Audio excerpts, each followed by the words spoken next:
Hello, hello, everyone. Welcome back to my channel, True Crime Files, and I'm Kathy.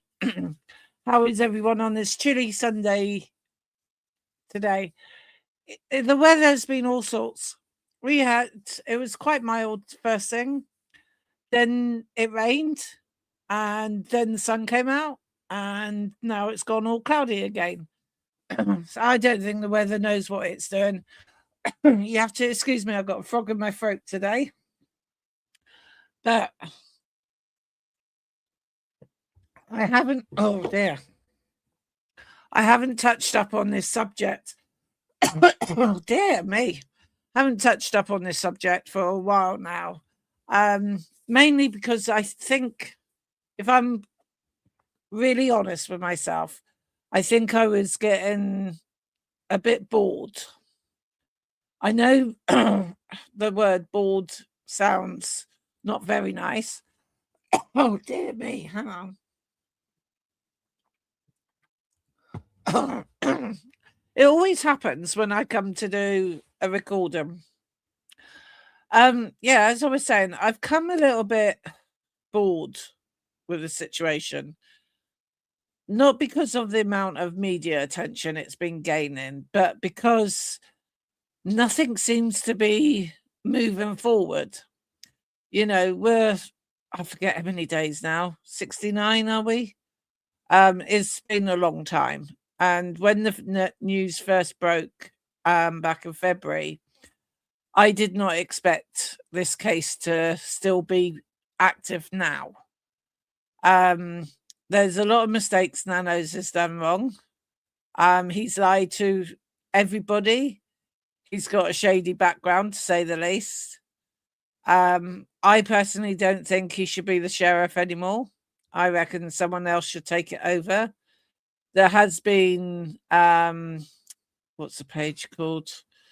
I forget what it is now, where you can cast your votes if he should be dismissed straight away or should he be, automatically retire himself without no one's help.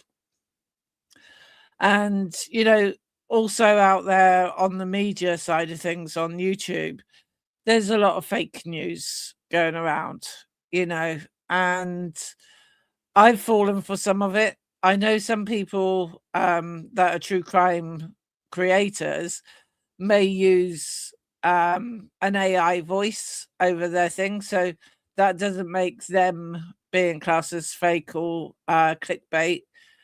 It was something I'd looked into, mainly because with my dyslexia, sometimes I can't say the words that I want to say correctly. And I think, oh, if AI could help me, then that might be a thing I need to do. That way, every word is pronounced correctly. But even AI can get it wrong, and it wouldn't be my personal voice. It'd be my words, but it wouldn't be my voice. No one can really take that away from you. But anyhow, I just thought I'd jump on doing a live unscheduled and see if anyone wants to pop in. And it'd be nice to have a chat with people. It'd be nice to find out what other people think about this case. So we'll take it from there. So my housekeeping rules, as always, is please like, subscribe, make sure your notifications are set to all, and share. Because we need to give Nancy a voice. So you're liking my channel and subscribing to me to give Nancy a voice. I've got a video to show. I've only watched 5 minutes of it. So I will be reacting to it at the same time as you're reacting to it, unless you've already seen the same video. But I'll just go through with what we know now. So, as we all know, Nancy Guthrie is the mother of NBC's Savannah Guthrie and has been missing since the 1st of February 2026. Authorities continue to investigate her abduction, with her family increasingly fearing that she may no longer be alive. I personally now don't think she is alive. I had hoped that we would find her alive, But I just hope for the Savannah and her family, that they can recover the body and then to be able to lay Nancy to rest. That would be the most dignified thing to do. And it will help the family too, to put their grieving emotions into place once they have the body. So, as we all know, Nancy, who was 84, she had only just turned 84. I believe her birthday was the 30th of January or the 31st. She was last seen at her Tucson home in Catalina Foothills, Arizona, on the night of 31st of January this year, and she was reported missing the following morning after failing to attend a scheduled church service. Evidence at her own home included bloodstains to be confirmed to hers, and tampered doorbell camera indicated she was taken against her will. Multiple ransom notes have been demanded, demanding cryptocurrency were received, although no proof of life was ever provided. The FBI and Pima County Sheriff Department are leading the investigation, reviewing the surveillance footage, canvassing neighborhoods, and analyzing forensic evidence. Theories and developments in the case. Authorities suspect Nancy was deliberately targeted, possibly for ransom, and multiple individuals have been involved. This is why I can't read. I haven't got my glasses on, and they're on my head.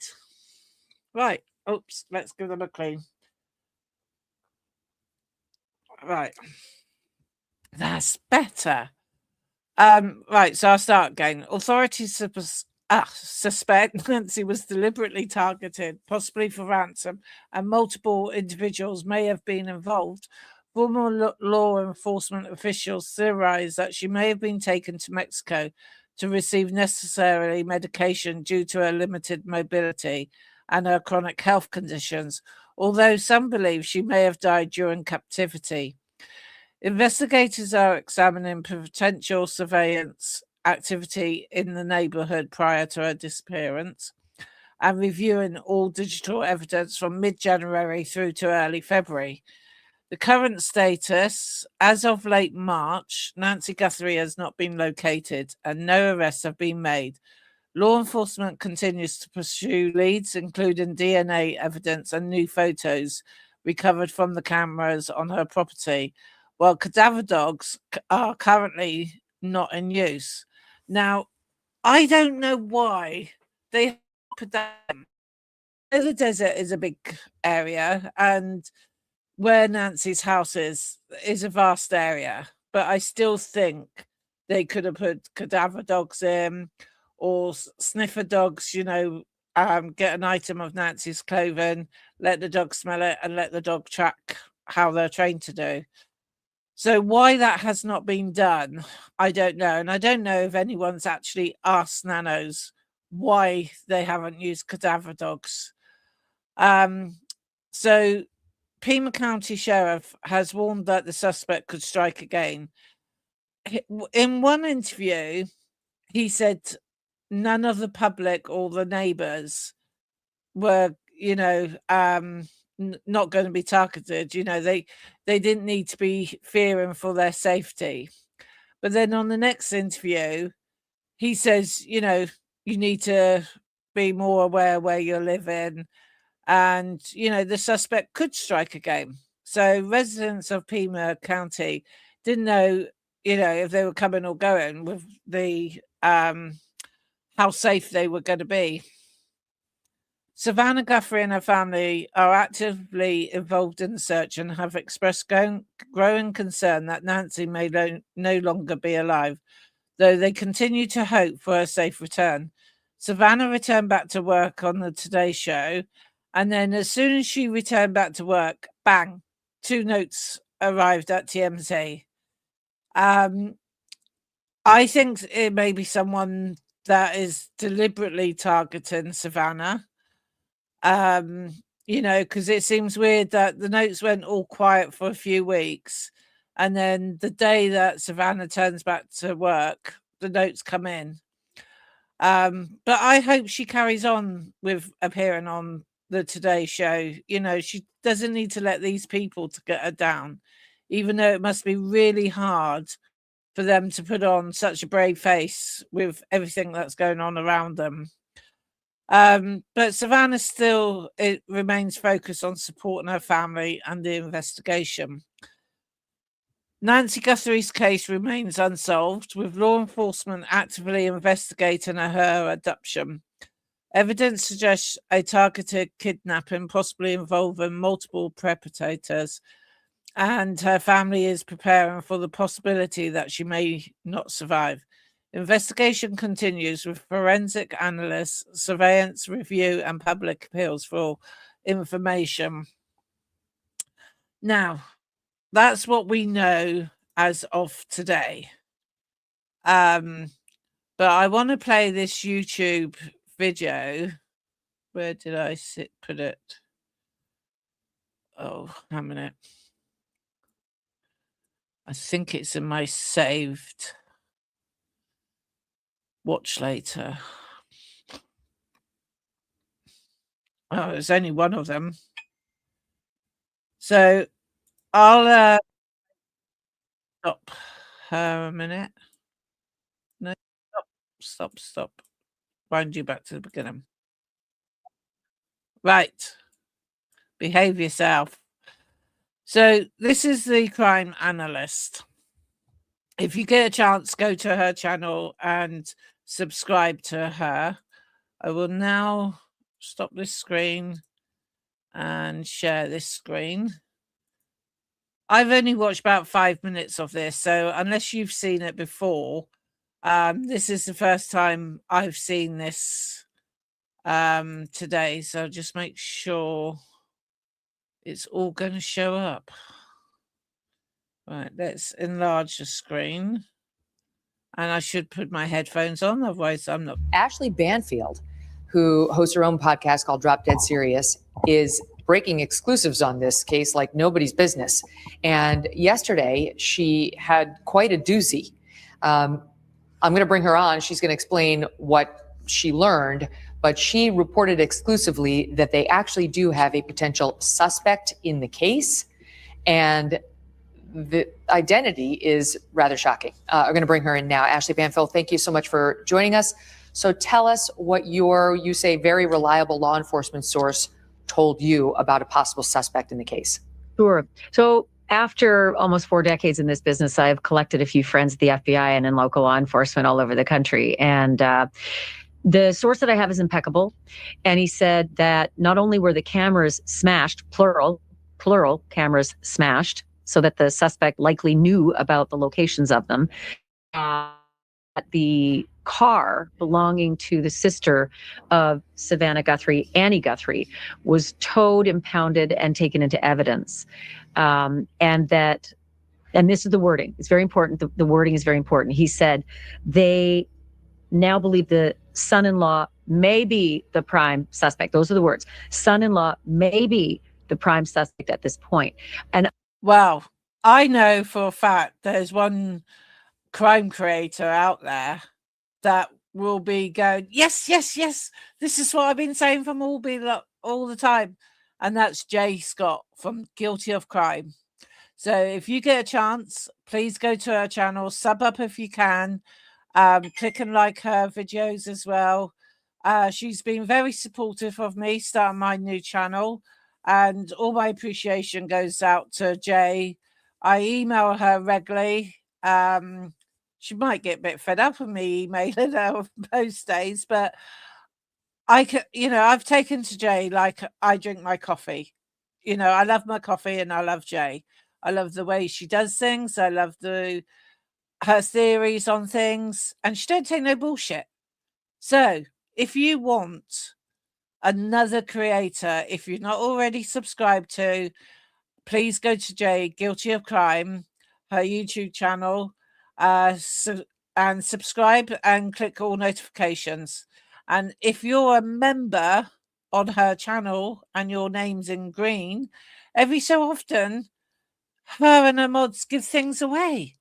So what is not to love by getting a freebie, you know, and all you have to do is to be a member of Jay's channel and be in the chat and chat a couple times, and you could get picked at random for a prize, you know. So I can't expect you asked to guilty of crime now. Say Auntie Kathy told you. But let's get back to this. I'll rewind this back a little bit because I can't believe what she just came out of her mouth. And this is the wording. It's very important. The wording is very important. He said they now believe the son-in-law may be the prime suspect. Those are the words. Son-in-law may be the prime suspect at this point. And I'm very mindful. I covered the Elizabeth Smart case. I was out in Salt Lake City for 5 weeks. Breaking right now. There is a man in this investigation who has never been publicly cleared by name. The sheriff cleared the family on February 16th, all siblings and spouses on camera. And then a reporter asked him directly about the bandmate, the man who played drums alongside the last person to see Nancy Guthrie alive for 18 years. The man questioned by investigators specifically about that band and his relationship with Tommaso Cioni, the man who matches the FBI's physical profile of the masked suspect, build, height, dark facial hair, with a wrist marking a former FBI profiler said on Fox News, will help rule people in and rule people out. When asked about him, the sheriff did not clear him. He told the bandmate to get a lawyer. That is not the language of exoneration. Really? He told him to get a lawyer? Now, I don't think this is clickbait. I don't think this is fake news. Or if it is, they fooled me completely. You know, so I'm getting excited again. I think this is what I needed to get back into the game on Nancy's case, is to have something that I believe is positively true. You know, so let's hope this doesn't go on for too long. I go away on the 15th of May next month on holiday for 7 days. I'll be doing short videos and things like that, but I'm really hoping they catch somebody before I go away, because then I can have a nice relaxing holiday like I deserve. So, you know, that's the date in my diary. She has to be found, or the suspect to be held accountable for his actions before I go on holiday. Big ask, but it's possible. And tonight we go through every documented fact connecting these two men and ask the question this case has been sitting on since day 12. Welcome to this channel, whether you are in the US, the UK, Canada, Australia, or anywhere in the world. Leave whatever you are doing right now and drop a prayer of faith for Nancy Guthrie. Will do. Your prayers might be the key to bringing her home. Lord, we ask you tonight to break this case open. Guide investigators, bring every hidden thing to light, and return Nancy to the family that has never stopped fighting for her. Exactly. May God keep and protect you and your family wherever you are watching from. Amen. Type amen in the comments if you are standing with this family tonight. Tell us where in the world you are praying from. Your tip, your observation, your memory might help solve this case. Now, let's get into the details. Day 70.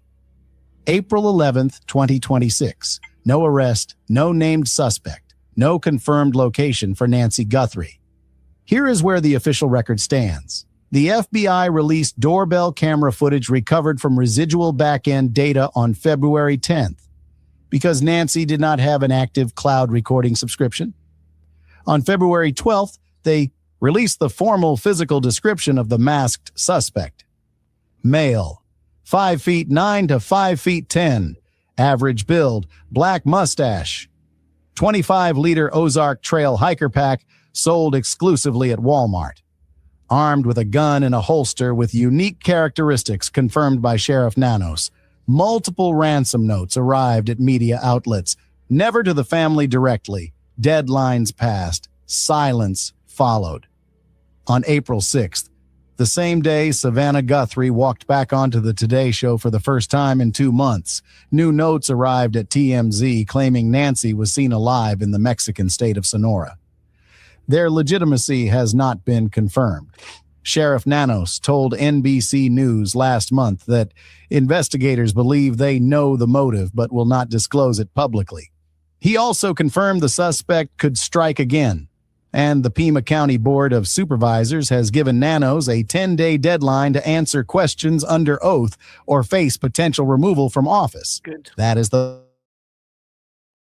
contained, officially managed. But underneath that official picture, something else has been building quietly since day 12. A connection that every outlet has touched, but nobody has assembled completely. A chain of documented facts involving two men who have shared a rehearsal space, a stage, and a friendship for 18 years. One of whom drove the victim home that night. One of whom has never been publicly cleared. Tonight, that chain gets assembled, link by link, fact by fact.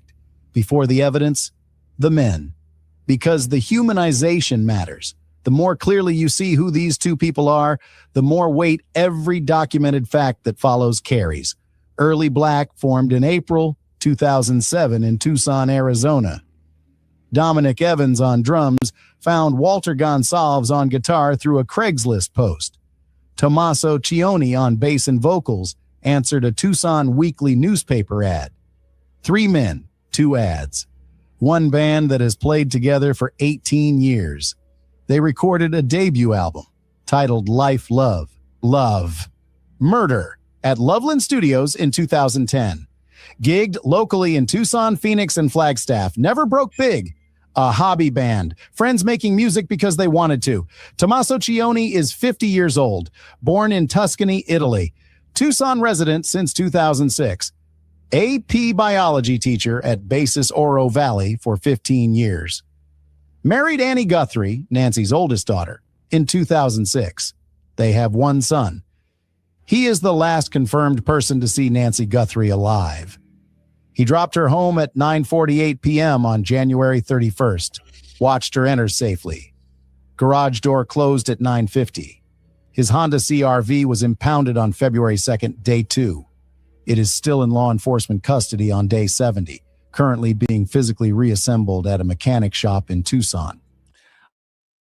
I went to Connecticut, is it? I can't remember now, and I haven't got the word in front of me. But that's what I believe, that it was still there, and that Sheriff NANOS was personally going to be paying to get their car back and put together again. Because once the forensic people do it, they take everything out, seat covers, pedals, you name it. They take everything out of that car or any car, but they don't necessarily have to put it all back together again. So I heard a rumor, it could be a rumor, that NANOS was personally going to be paying for this, for Annie and her husband. A lot of people have said, is the Guthries an influence over Sheriff NANOS? Has Savannah got a special connection with Sheriff NANOS? You know, so he might be doing this as a favor. He might be just doing this because he thinks it's something nice to do. But who knows what the real reason is. Let's carry on with this.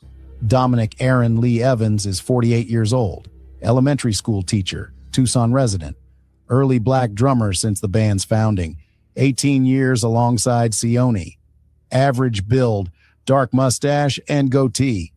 A marking visible on his wrist in early Black band footage. Criminal. High record in Pima County. Prior arrests for burglary, robbery, theft, embezzlement, and DUI.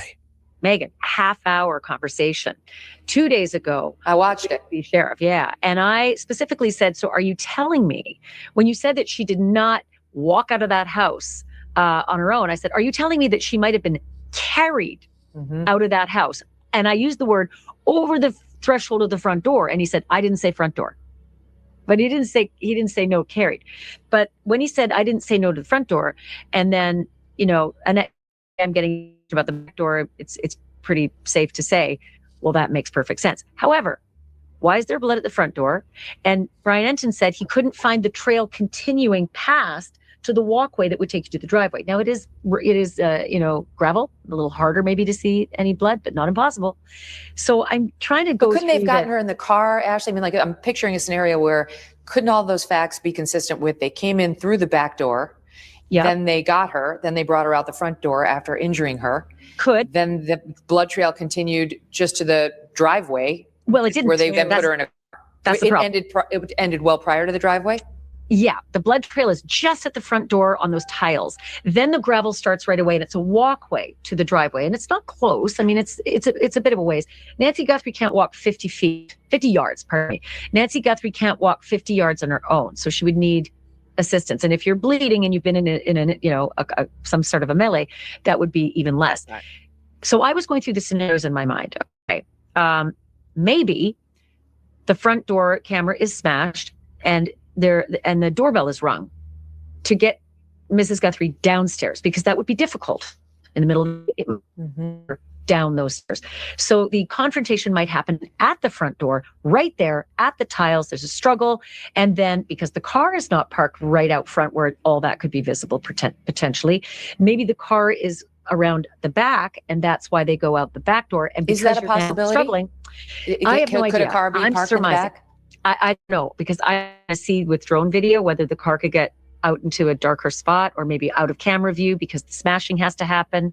But I was told that the cameras were smashed, and plural. So if there's a camera in the back, camera in the front, smashed. And then, of course, Brian Enton noticed it and said, asked the sheriff, did you take them? Or do you think the guy or the suspect took them? And the sheriff had a funny answer. He said, yes, I noticed that too. We're looking into it. Yes. So what he saw, Brian Enton saw, was like the remnants of a Nest camera, not even. Correct. Met Nancy Guthrie once. An Easter egg hunt at her home in 2011. When she disappeared, he learned about it from Instagram and messaged Sione to offer support. Two ordinary men, 18 years of friendship, and a chain of documented facts that connects both of them to the night everything collapsed. 3 beats on every piece: forensic fact, expert, implication, no speculation, only what the documented record shows. The FBI physical description released February 12th. Male, 5 feet 9 inches to 5 feet 10 inches, average build, black mustache, 25-liter Ozark Trail backpack, armed gun holster with unique characteristics. The FBI Video Forensic Analysis Unit, the same team deployed on the Brian Kohberger Idaho murders case, conducted height comparison analysis at Nancy's home using forensic equipment. That description has existed since day 12. It has never been matched to a named individual publicly. Former FBI Supervisory Special Agent and criminal profiler Jim Clemente told Fox News directly. A wrist tattoo visible in the doorbell footage will be able to help investigators rule people in and rule people out. His exact words: certainly, it will help the public.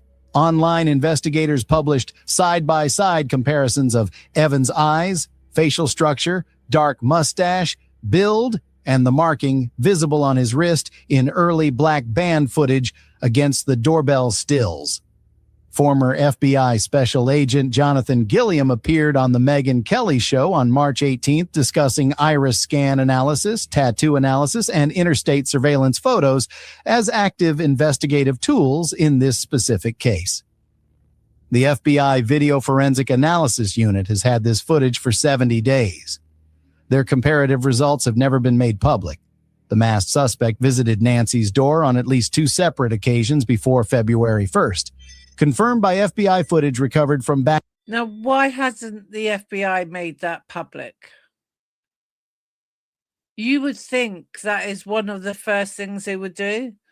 And in my theory as well, whoever it is behind all of this saga makes me wonder if they're watching every single YouTube channel that broadcasts anything to do with Nancy. And that they're, sitting there in a little dingy room, listening to every word everyone says about this case. It does make you wonder if the person is watching everyone. He's having the last laugh. It's those things, isn't it? You can't help wondering if whoever is behind this is secretly watching everybody and secretly watching what the police officials have to say, what the FBI has to say. It's, I don't know, but I'm getting to like this guy, and I'm hoping he's not fake news, because that really would disappoint me. So let's carry on with him anyway. Back-end systems, once with the backpack, once without. CNN's John Miller identified the multiple visits as pre-operational surveillance and reconnaissance. Whoever stood at that door knew the camera was there. They came back. They mapped it. They timed the 40-minute operational window between camera dark at 1:47 and pacemaker signal loss at 2:28. That level of familiarity requires prior access, extended observation, or both. Flat, declarative. What the documented record shows. Nothing more, nothing less. Tommaso Cioni's documented behavioral record after Nancy disappeared. February 2nd, Honda CR-V impounded. Nancy's Subaru towed from her garage. February 3rd, Cioni and Annie photographed in a dark SUV with faces covered. First public sighting after the disappearance. February 7th and 8th, law enforcement at their home for nearly 3 hours. Evidence removed in bags with consent. A forensic data extraction device observed in use. The septic tank examined. February 9th, Brian Entine reports Cioni has not been publicly seen in almost a week. February 10th, Annie privatizes Facebook posts, including family photos featuring Cioni. March 11th, Honda CR-V confirmed still in PCSD custody with no return date. Day 70, being physically reassembled at a mechanic shop in Tucson. Dominic Evans's documented behavioral record. Learned of Nancy's disappearance from Instagram. Messaged Cioni to offer support. Questioned by investigators approximately 1 week into the case for 40 minutes. Topics: the band, his relationship with Cioni, his whereabouts on January 31st into February 1st. Alibi, home with family, not contacted by investigators since. He and his wife hid in their bedroom with lights off as media arrived at their neighborhood, took days off from teaching, held a staff meeting, told the New York Times, "I feel like someone has taken my name. There are innocent people that get hurt, not publicly cleared by name." Former Pima County SWAT Commander Bob Kregier, exclusively to Parade Modern. Vehicles record GPS coordinates, door open and close timestamps, speed logs, all cross-referenceable. Every movement that Honda made on the night of January 31st is recorded on its onboard computer. Investigators have had that computer since day 2. Its contents have never been made public. 3 contradictions, each one built precisely. Official position stated, documented reality stated, logical gap named. Contradiction 1, cleared versus car still held. Official position, all family members and spouses cleared. February 16th, 2026. Documented reality, their Honda CR-V remains in law enforcement custody on day 70 at a mechanic shop being physically reassembled after exhaustive disassembly.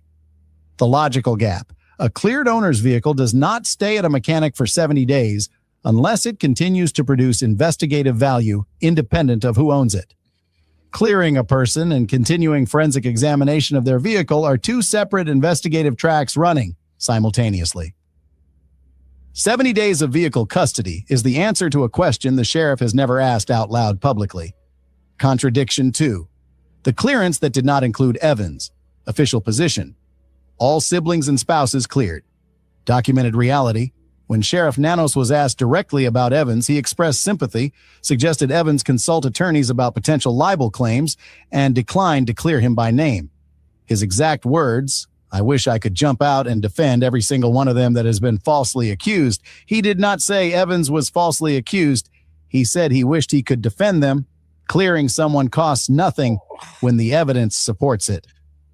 NANOS cleared publicly on February 16th. He has never done the same for Evans. That asymmetry is a specific and deliberate choice of language from an experienced law enforcement official. Contradiction 3. The surveillance visit nobody has explained. The suspect visited Nancy's door weeks before the abduction. Confirmed. The sheriff's department specifically requested footage flagging January 11th. A stranger does not choose January 11th as a reconnaissance date. Someone who chose that date. But if it is family related, who the suspect is, why would they visit the property again before the actual abduction? Wouldn't, if it was Sineo, can't pronounce his name, but if it was Annie's husband, say it that way, you would think he would know her house inside out. Maybe his band members wouldn't know Nancy's house inside out, but you would think Annie and her husband would definitely know Annie's house inside out and what she has and what she hasn't got. That's just my input.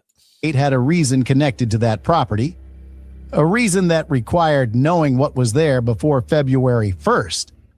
Before the theories, Nancy Ellen Long Guthrie was born January 27, 1942 in Fort Wright, Kentucky. She had lived in Tucson since the early 1970s. More than 5 decades in the same city, the same neighborhood, the same rhythms. On the last Saturday of January, she did not cook.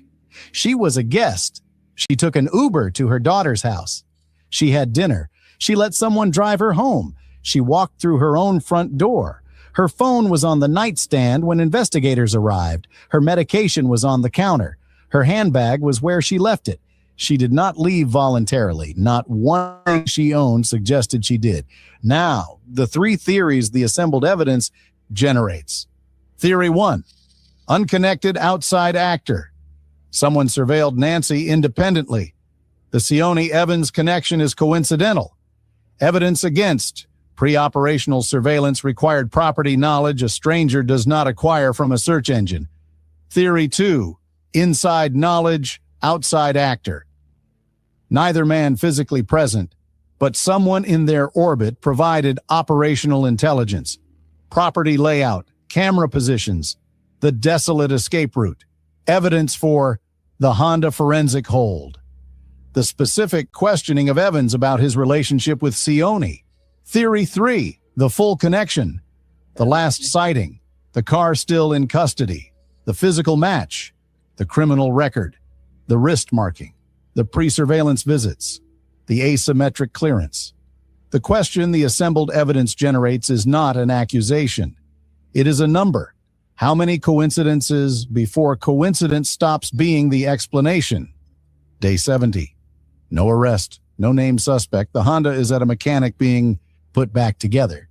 The wrist marking has never been matched publicly. The FBI Video Forensic Analysis Unit has had that footage for 70 days. The suspect visited that property weeks before the abduction. The sheriff cleared the family and left one door open. And new notes arrived at TMZ on the exact day Savannah walked back onto national television, claiming Nancy was seen alive in the state of Sonora, Mexico.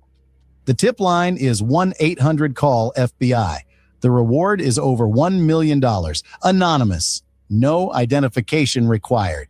If you were anywhere near the Catalina foothills between January 1st and February 2nd, a face that did not fit, a vehicle that had no business being there, a conversation that did not sit right, please report it. That detail might be exactly what this investigation is still missing. Type amen in the comments for Nancy. Tell us where in the world you are watching from tonight. Drop on action. What does the assembled evidence tell you? May God keep you, your family, and your parents safe every single day. This case is still moving. When the Honda data drops, and it will, we will be here. Make sure you are subscribed, because when this case cracks, you will not want to find out about it 2 weeks later. Hey everyone, I'm Ashley Banfield and this is Drop Dead. So what do we feel about that, eh? I'm hoping it's true. I really do. I'm just going to see if there's anything else that's recent that we can have a look Potential at? while I've got suspect the- in the case. Let's have a look. Videos. Crime analysts. Bear with me a minute. Update on Nancy Guthrie. Unsolved crimes. Don't want to do him. Megan Kelly. This was a day ago. TMZ reporting just 2 days ago. A minute. Let's just play a little bit of Megan. Oh, she is up there. Okay, let's play her. That they received 2 additional notes from the person claiming to know the ID of the alleged kidnapper. Okay, so you remember, just to be clear, we had ransom notes that came in the first week Nancy was missing, that the FBI was treating as legit, that Savannah later told us she viewed as legit. Then we had some other person bomb in just to TMZ saying, I know who the kidnappers are. And for the low price of 1 Bitcoin, I will tell you. So this guy's not saying I know. He's not saying I have her and it's me. He's saying I know who has her. And I'll give you all the info for one Bitcoin. The messages from, I guess I'll just call him ransom note writer number 2. Okay, he's ransom note writer number 2. Those messages were sent the very same day. Oh, well, the newest ones, that Savannah Guthrie returned to the Today Show this past Monday. Okay, so this person had already sent a couple being like, look over here. I know who did it. Hey, no one's taking me seriously. I'm getting pissed. And then on Monday, 2 more. So this guy is not going silent. The person who wrote the, ransom note writer number 1, who we think may indeed have been the kidnapper, has gone totally silent. That person wrote not 1, but 2 notes during the first week and then disappeared. This guy's now written, I think, 4, and he's not going to be ignored. He's unhappy that no one's taking him seriously, and he's taking it out on Harvey Levin of TMZ. All right, now, here's Harvey Levin. He's discussing the first note that he received this past Monday. It's not the first note ever from this ransom note number 2 guy. It's, again, I think that guy had already written him at least 2 prior ones, but it's the first one this week. And here's Harvey describing it. We got another letter today from this person, an email saying, I know where her body is and who the kidnapper is. Give me half a Bitcoin and I'll tell you. And this person has been really persistent, knowing that if it's a scam, it's a federal crime. Right. But they also made the point that they wanted to make it clear that they have nothing to do with it. Right. They've been out of the country, but who knows? We forwarded it to the FBI. Right. So why are they forwarding the notes to TMZ and not directly to Savannah or the FBI? That's a strange one. I mean, I don't know much about this news channel because I'm not over there. I'm based in the UK. So our local news channels is like Sky News, BBC News, ITV News, and Channel 4 News and Channel 5 News. So I don't know what TMZ is out there where everyone else is, but I would have thought the notes would have gone directly to Savannah or to the FBI, because all these guys are doing is reading it, telling us about it, and then telling us they forward it to the FBI. But the FBI haven't commented on if any of those notes are true notes. Have in the past, Right. and for whatever reason, and this is the thing we haven't figured out, you have to assume that the law enforcement believe that this person is not legit. Otherwise, they would have advised Savannah to pay the money. My spidey senses tell me that there's something about this guy, because one of the emails he sent said early on, time is of the essence. And then the next day he said, time no longer of the essence. If he was pulling a scam, why would you say time is no longer the essence? Right. You want to keep the value high. You want to keep the value high. Yeah. And the fact that he said this made me think this guy knows something. Yeah. Later that same day, Monday, a few days ago, the TMZ reporting that it received a second note from this same person, this second ransom note writer. This one claims the person, quote, saw Nancy alive with them, we don't know who them is, in the state of Sonora, Mexico. Now, TMZ notes that the sender is clearly not suggesting that Nancy is still alive, because it reports that one of the messages from this guy allegedly writes, quote, she is dead. But the guy's claiming to have seen her alive in Sonora, Mexico, but is allegedly also adding that now she is dead. Okay, so again, that's from someone who doesn't purport to be the kidnapper, but purports to know something about who they are. While Levin and his team continue to debate the credibility of the source, he later went on with Ashley Banfield, and they started talking about the original ransom notes from ransom note writer number 1. And she was probing him on what was in those notes, because those were all taking a lot more seriously.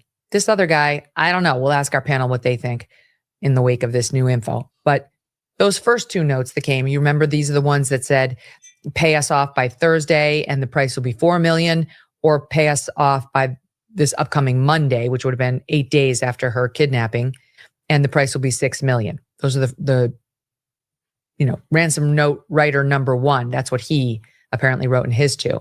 So Harvey spoke with Ashley Banfield about those notes, and listen to this exchange. You heard from the FBI that they believed those first 2 overtures were really from the kidnappers as opposed to scammers overseas or some ne'er-do-well? Yes, and they are from the same person. Holy cow. So when Savannah said that, she must have had that indication from the FBI. They must have told her that they thought that they were real. Yeah. Now, what I don't understand is that she was going to pay, and for whatever reason, they backed off. They had a reason for backing off. And I know they did something. I don't feel comfortable saying it, but they did, because they had asked me not to way back then. I don't know if it's changed at this point. But they thought they had a way of tracking that Bitcoin address. Didn't work. Because, look, and they said in the letter that they would kill her if they didn't get the $6 million by that Monday. So it's unclear whether this was foul play or she died because, she was ill. She didn't have her meds. So I have no idea. So the ransom letters did threaten to kill her. Yes. Mm. Now that's obviously dark. We kind of thought they might have, because, there's always an implicit or else in the letter from a kidnapper demanding money, but there's a lot in there. And I just want to add a little something here. Okay. Because you heard him say he said the FBI believes those are from the kid. Now we kind of gleaned that when Savannah said, I tend to believe that those first 2 were real, were legit. And we said explicitly to you on this show, that must mean the FBI believes that, because that's where her information is coming from. And now we get Harvey confirming that the FBI believes those first 2 notes were from the real kidnapper.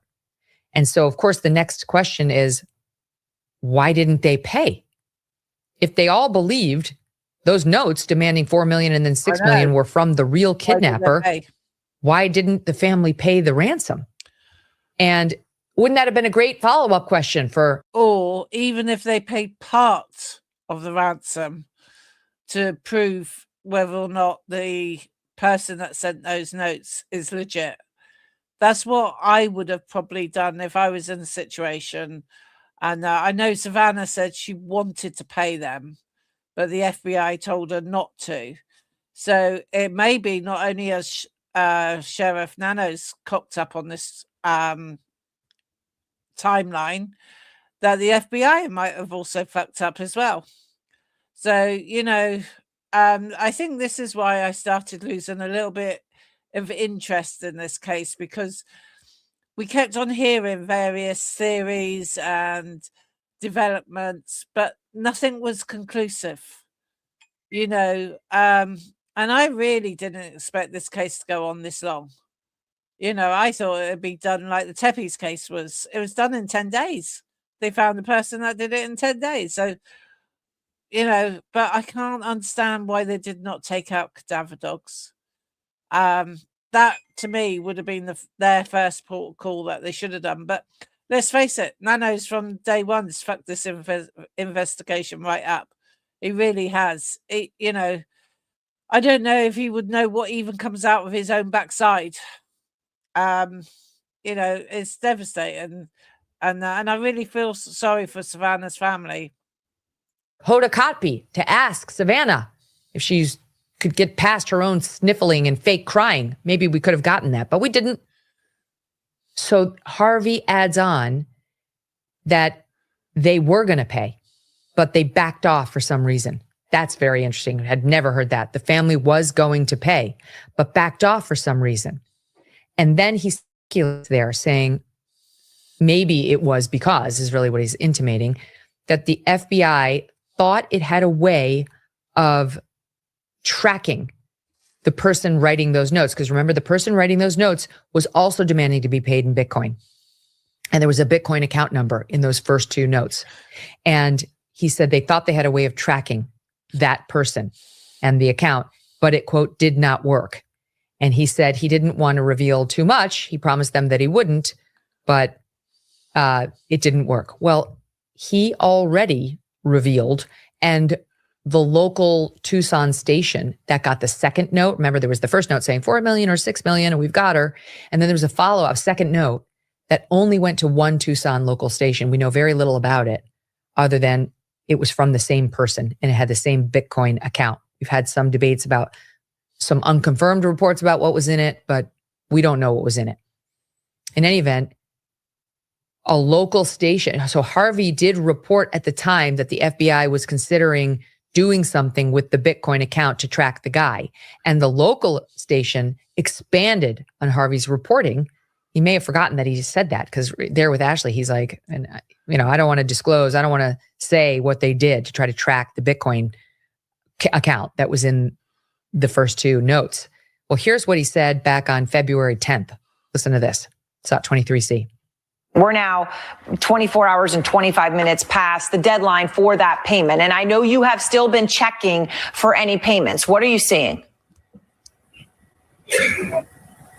So about 12 minutes ago, we saw activity in that account. Activity like what? That's what I can't talk about. There are reasons I can't, but all I can say is there is now activity in that Bitcoin account. Okay. Now, let me just ask one more question and you'll share with me what you can. But when you say activity, is that you can see money is going into the account, or are you able to tell whether it's money going in or going out? Well, it would only show, as I understand this, money going in. And the only thing you would see is money. And Aaron, that's all I can say. Mm. Now that led many to speculate, has the family paid the money? Did they pay? But then K-Gun, which is the local Tucson station that got the second note, added to Harvey's reporting. They confirmed shortly after that report he delivered on CNN that there was activity in the Bitcoin account, the one that was listed in the ransom email, and that activity is, quote, less than $300. And there was speculation on this show and elsewhere at the time that maybe that was the feds trying to basically get the kidnapper to take the money out of the account and to be able to track them. So that, again, Harvey reported that on February 10th. That was a Tuesday. It was the day after all the deadlines had expired. Remember, because it was supposed to be on Thursday, the 5th, was the first deadline for 4 million. And I think Monday the 9th was the second deadline for 6 million. And so this is Tuesday the 10th with Harvey saying some amount had been deposited into the alleged kidnapper's account, and Kagan adding to that saying it was under $300. And that is what he clearly is now expanding to Ashley Banfield, saying they thought they had a way of tracking the person who was sending those first two notes, but it did not work. And he does reveal to Ashley that they did write, the actual kidnappers, if that's who it was, wrote in their letter that they would kill Nancy if they didn't get paid. Thanks for watching this clip. If you're new here, subscribe. We got a whole lot more goodness. Right. While she's on that tangent, I'll just share, where was I? No, not that one. Let me get rid of that one. Share this one. Just check you can see it. So I've just searched how the FBI tracks a Bitcoin account. The FBI can track a Bitcoin account by utilizing blockchain technology, which records all crypto transactions. They can use this information to trace the movement of cryptocurrency and de-anonymize suspects by studying patterns. The FBI collaborates with specialized firms that provide blockchain analyst service to simplify tracking efforts. They can access transaction histories without a subpoena, and the blockchain is designed to open and accessible to all. This allows them to follow the money and potentially identify the individuals involved in legal activities. And then the latest one on CoinLedger 2026. Cryptocurrency transactions are permanent and visible. That means transactions are easy to trace. Well, if it was that easy, how come the FBI haven't been able to trace it and can potentially be linked to your identity? Government agencies like the FBI and the IRS have tracked illegal activity on blockchain. How do cryptocurrency transactions work? Even though cryptocurrency is a pseudonymous, the public nature of the blockchain makes transactions easy to trace. Every cryptocurrency transaction is recorded on a public ledger called the blockchain. These ledgers are designed to be immutable and transparent, meaning they can't be edited, and anyone can view them using a blockchain explorer. How it works: when you buy, sell, send crypto, the transaction is broadcasted over to the network. Once a transaction is confirmed, it's added to block on the blockchain and cannot be changed or altered. This record is visible to anybody, not just the sender and the recipient. If any individual, government agencies can link a wallet address with your identity, they can track your transactions.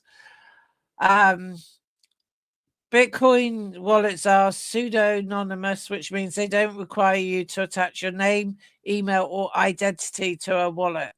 However, every transaction you make from that wallet is publicly visible and permanent. If the wallet is ever connected to your real-world identity, all transactions can be linked back to you.